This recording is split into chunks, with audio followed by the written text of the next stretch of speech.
Mr. Chairman?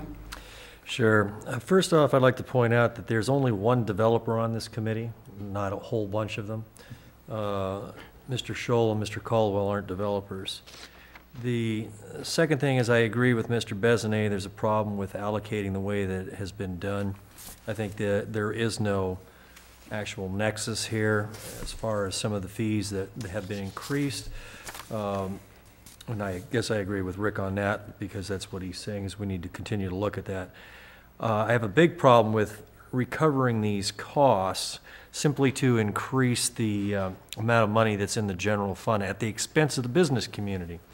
I think that their sales tax that's generated by the business community, and that in some aspect actually pays back over a much longer period, and that we should be encouraging the business community to come in here instead of finding more ways to charge them before they're even in. I've read Mr. Bernheim's email. I agree with the statement that he has in here on appeals. Charging somebody $400 to appeal a planning commission decision, I think, is ridiculous. It's $50. I don't see that much is going to be different in preparing for an appeal, because after all, you've got the arguments for and against that already have been written up. You mainly have to just come up with the whatever the reasoning is of the person that's appealing it. I don't see there's $400 of value there, but then again, there may be, I guess because of the amount of time that has to be spent. But I'd rather make it easier for people in the public to voice their concerns, not make it more difficult. The same as with the business community and making it easier for them to come in.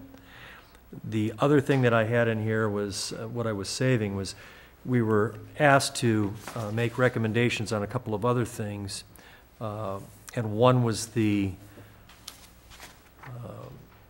which is B on the second page. It says adopt a small lot ordinance regarding the substandard lots to reduce the number of variances required for development in the older parts of town. I'm going to have a little bit of a problem with that. I like the idea of doing it, but the thing is, if you give the approval to the ability to waive some of this stuff, you have to remember that we've had things come before us for substandard lots that require a variance that we've kind of said, no, we don't like that. So I think there's a give and take on this. It depends on how this is written up. But other than that, I guess that's the only comments I have. Okay. Councilmember Keller?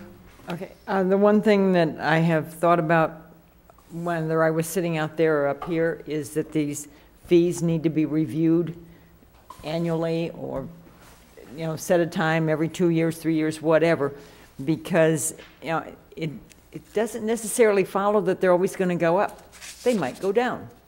And that's what a good review would say. Okay, it doesn't cost that much, or we don't need that anymore, or we can combine it with another fee.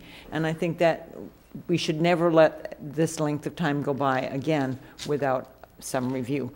I also, we have, and it's an ongoing argument, the cost of this chamber. I'd like to see what the, whether you pay to rent it or not.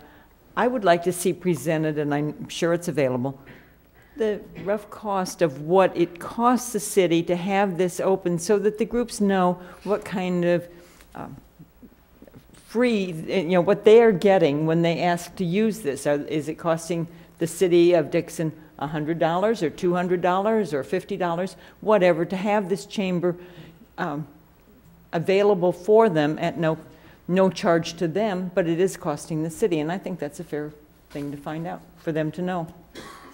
That was already done. I have not seen it. Right. It was done about 4 years ago. But that was 4 years ago. I'd like to see it. The cost will be the same. Yeah, and I think we can, and we can get that information out. Councilmember Kappas? And I'm not ready to vote tonight. I think we need to have more time on this. I'm sensing that, yeah. Everyone's brought up really good points. I don't see the point in repeating all of them.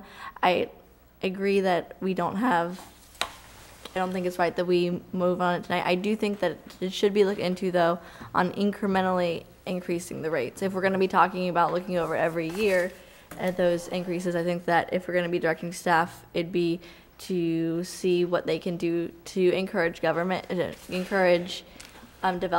or to speed the process and for the incremental rates. Okay. I see actually, there's really two components to this public hearing tonight. One is regards to streamlining the development review process, and the other is the fee structure. I don't see them necessarily being combined together. And I'm sensing, and I too have some concerns about some of these things. You know, I like the fact that we have tiered many of those fees to represent, you know, less than or more than, depending on whatever the area is. I think that's a good way to go. So whatever that fee turns out to be, I think needs to obviously have some review, and you know, we need to continue with that review. So what I would like to recommend to council, and we don't need to pass an ordinance to do this, but I think we need to be very clear in recommending to staff and asking them to proceed on with regards to streamlining the development review process, particularly the 4 items listed.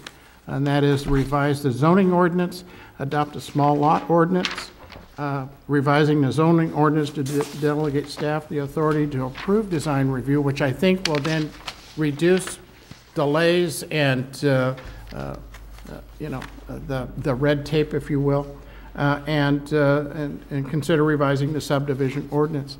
Now, this isn't going to be done overnight. This isn't going to come back on February 10th with things to do.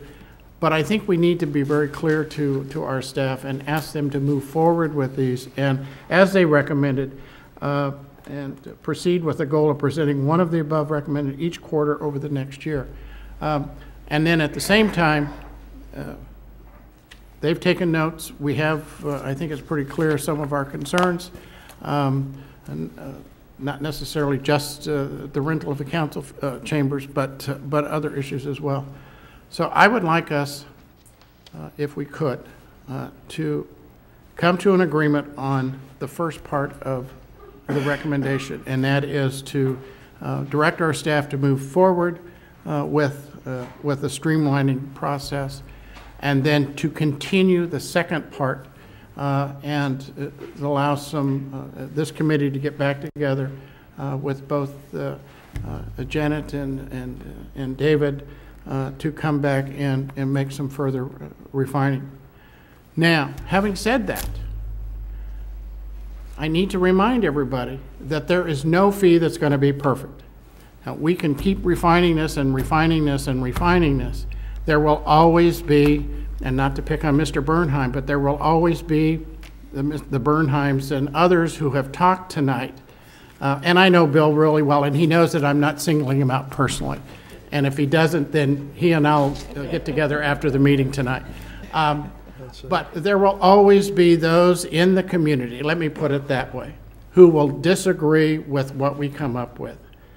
All I'm saying is that we will continue to refine this, but at some point, we need to move forward with this. So let's move forward. Yeah, we don't need a motion. I think it's pretty clear what we want to do. And let's move on. So with that, we'll take a 5-minute recess.